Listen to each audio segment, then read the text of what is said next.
الحمدللہ رب العالمین والصلاة والسلام علی خاتم النبیین اما بعد فاعوذ باللہ من الشیطان اللعین الرجیم بسم اللہ الرحمن الرحیم۔ تمام سامعین، سامعات، متوجہین، متوجہات، ملائکہ صالحین، ارواح طیبات، السلام علیکم ورحمۃ اللہ وبرکاتہ۔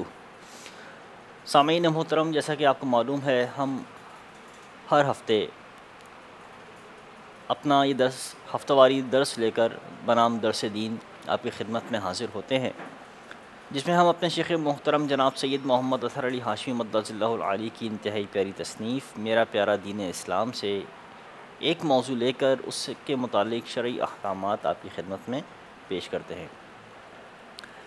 ہمارا چونکہ نماز کا موضوع چل رہا تھا اور نماز کے فرائض اور واجبات اور سنن اور جتنے شرعی احکامات ہیں وہ ہم نے بیان کیے تھے، تو اب نوافل کا بیان شروع ہوا تھا اور سلسلہ یہ چل رہا تھا کہ مختلف قسم کی نوافل جو شریعت نے مشروع کی ہیں، جو شریعت نے ہمیں بتائی ہیں، سمجھائی ہیں، تو وہ الحمدللہ اس کا بیان چل رہا تھا۔ تو گزشتہ ہفتے اس سلسلے میں صلاۃ التسبیح کا بیان آپ کی خدمت میں پیش کیا گیا تھا۔ آج انشاءاللہ نماز حاجت اور متعلقہ دیگر جو نوافل ہیں انشاءاللہ ان کے متعلق بیان کیا جائے گا۔ نماز حاجت، جو شخص نماز قضاء حاجت کے لیے جو بھی نماز پڑھی جائے، اپنی حاجت روائی کے لیے اللہ کی بارگاہ میں جو بھی نماز ادا کی جائے اسے نماز حاجت کہتے ہیں۔ اس کے لیے 2 یا 4 رکعت پڑھے۔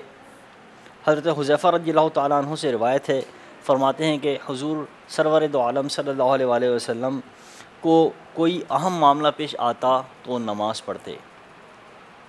اس حدیث پاک کو سنن ابو داؤد نے روایت کیا ہے، اور یہ اس سے ثابت ہوا کہ جب کوئی حاجت پیش آئے تو اس وقت نفل نماز ادا کرنا ہمارے پیارے نبی صلی اللہ علیہ وآلہ وسلم کا طریقہ ہے۔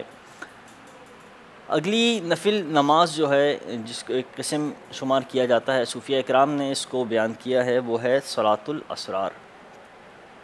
یہ بھی قضاء حاجت ہی کے لیے ہے۔ ایک مجرب تجربہ شدہ طریقہ ہے جو صوفیہ اکرام نے اس کو نقل کیا ہے، جو حضور اور یہ خاص طور پہ حضور شیخ الاولیاء سید الاولیاء حضور غوث اعظم شیخ عبد القادر جیلانی رحمۃ اللہ تعالیٰ علیہ سے مروی ہے، وہ منقول ہے۔ اس کی ترکیب یہ ہے کہ نماز مغرب کے بعد جو سنتیں ہوتی ہیں وہ سنتیں پڑھ کر 2 رکعت نماز نفل ادا کرے، اور بہتر یہ کہ الحمدللہ کے بعد جب الحمدللہ رب العالمین پڑھ لے تو اس میں الحمدللہ پڑھنے کے بعد 11 مرتبہ سورہ اخلاص یعنی قل هو اللہ احد شریف پڑھے، پھر سلام کے بعد اللہ تعالیٰ کی حمد و ثنا کرے، اور پھر پیارے نبی صلی اللہ علیہ وآلہ وسلم پر 11 مرتبہ درود پاک پڑھے، اور 11 بار یہ کہے۔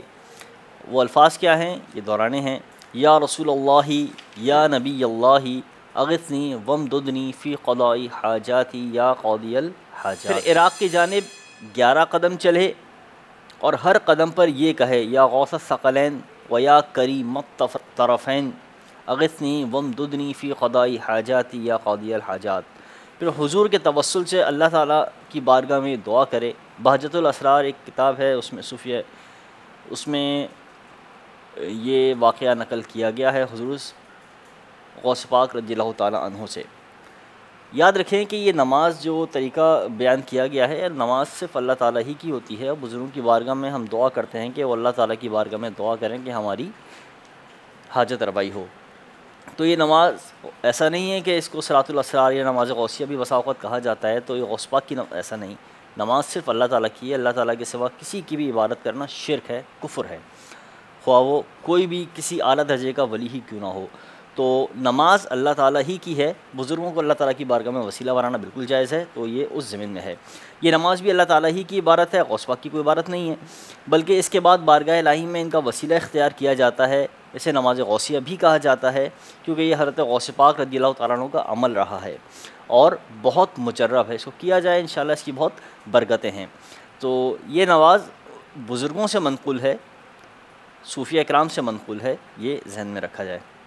نماز توبہ، گناہوں کی معافی کے لیے جو نماز پڑھی جائے اسے نماز توبہ کہتے ہیں، یعنی اس نیت سے نماز پڑھے کہ 2 رکعت نماز پھر اللہ تعالیٰ کی بارگاہ میں پیش کرے۔ نیک عمل گویا کہ اللہ تعالیٰ کی بارگاہ میں سب سے بہتر جو ہم پیش کر سکتے ہیں وہ نماز کی صورت میں ہے، وہ اللہ تعالیٰ کی بارگاہ میں پیش کریں اور پھر اس اللہ تعالیٰ کی بارگاہ میں دعا کرے کہ میری گناہوں کو معاف کرے، تو اسے نماز توبہ کہتے ہیں۔ حضور صلی اللہ علیہ وسلم فرماتے ہیں جب کوئی بندہ گناہ کرے پھر وضو کر کے نماز پڑھے پھر استغفار کرے، اللہ تعالیٰ اس کے گناہ بخش دے گا۔ اس حدیث پاک کو ابن ماجہ نے بھی روایت کیا ہے۔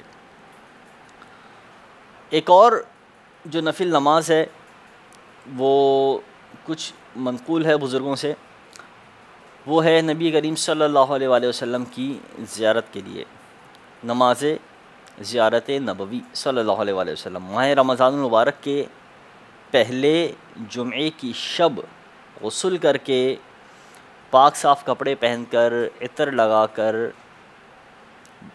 12 رکعت نوافل دل لگا کر اللہ تعالیٰ کی بارگاہ میں ادا کی جائیں۔ اس کے بعد سورہ مزمل 1 مرتبہ اور درود شریف 1000 مرتبہ پڑھ کر حضور سرور کائنات شاہ موجودات صلی اللہ علیہ وآلہ وسلم کی روح مبارک کو اس کا ثواب ایصال کیا جائے، ثواب پہنچایا جائے۔ انشاءاللہ اللہ تعالیٰ نے چاہا تو ان قریب زیارت نصیب ہوگی، زیارت نبی صلی اللہ علیہ وسلم نصیب ہوگی۔